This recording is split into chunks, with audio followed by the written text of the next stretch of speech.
जाती रही है स्थानीय लोगों से कि प्रॉम्प्ट एक्शन सरकार की ओर से, प्रशासन की ओर से लिया जाए, क्योंकि अगर दमकल का कोई भी इक्विपमेंट या दमकल की गाड़ी, दमकल के कर्मचारी समय रहते पहुंच जाते हैं फायर स्पॉट पर तो जल्द आग को बुझाया जा सकता है। लेकिन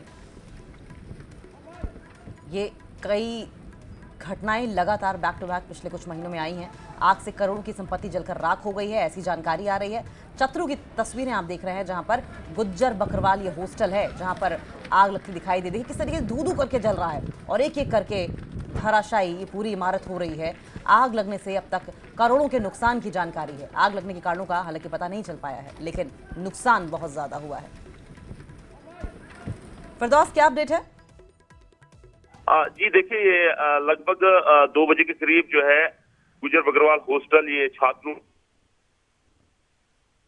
और अचानक आग नमूदार हुई और देखते ही देखते 2 मंजिला इमारत जो है वो आग में तब्दील हो गई और तब्दील होते हुए पूरी इमारत जो है आग के ढेर में तब्दील हो गई। इस वक्त पूरी इमारत जो है खाकसर हो गई है और ये इमारत जो है लगभग करोड़ों की मालियत से बनी हुई थी।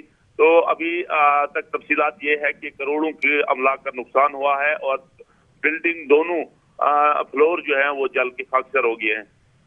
जी ठीक है फिरदौस, ये भी जानकारी दीजिए कि क्या कोई हताहत हुआ है या फिरदौस? जी देखिए, ये बिल्डिंग जो है ये गुज्जर बकरवाल हॉस्टल बनाया गया था।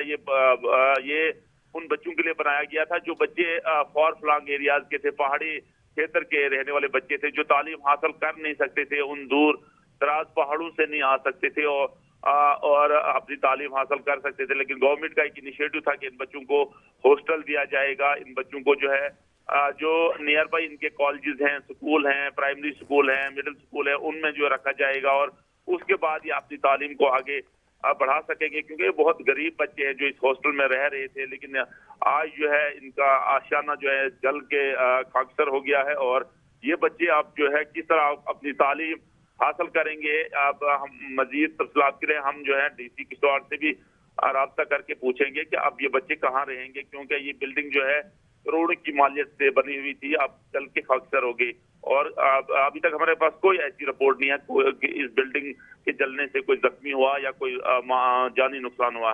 जी ठीक है फिरदौस, आप नजर बनाए रखें, आगे भी इस पर आपसे अपडेट लेते रहेंगे। लेकिन बड़ा सवाल इस वक्त ये है कि इस हॉस्टल में रहने वाले जो बच्चे हैं, जो विद्यार्थी हैं, वो कहाँ अब रखे जाएंगे? क्या इसके लिए कोई ऑल्टरनेट व्यवस्था की गई है? लेकिन तस्वीरें बेहद भयावह है, धू धू करके बिल्डिंग जल रही है और आमतौर पर अगर स्ट्रक्चर की बात करें तो किश्तवाड़ इलाके में लकड़ियों से भी इमारत का निर्माण किया जाता है, ज़्यादातर हिस्सा लकड़ियों से बनाया जाता है और ऐसे में आग और ज़्यादा तेज़ी के साथ फैली और उसके बाद धू धू करके ये इमारत एक तरीके से धराशायी हो गई, जलकर पूरी तरीके से खाक हो गई है। अब इन हॉस्टल में रहने वाले बच्चों के रहने की व्यवस्था पर सवाल उठ रहा है कि क्या कोई वैकल्पिक व्यवस्था की गई। देखिए, चिंगारी और ये अंगारे किस तरीके से हवा के साथ और ज़्यादा उड़ते हुए दिखाई दे रहे हैं और यही वजह है कि हमने किश्तवाड़ में देखा है कि एक बार अगर किसी घर में या दुकान में आग लगी तो अपनी चपेट में एक साथ 2-3 दुकानों को या 2-3 घरों को लेने की खबरें आती हैं सामने। और ये तस्वीर भी आप देख रहे हैं किस तरीके से आग को बुझाने की भी कोशिश लोकलाइट्स की ओर से भी की जाती है, लेकिन उम्मीद लोकलाइट्स की ओर से यही रहती है कि वक्त रहते अगर दमकल विभाग की कोई भी गाड़ी या दमकल विभाग के कर्मचारी आग को बुझाने में सक्षम हो पाएं तो शायद नुकसान इतना ज़्यादा ना हो। लेकिन किश्तवाड़ इलाके में लगातार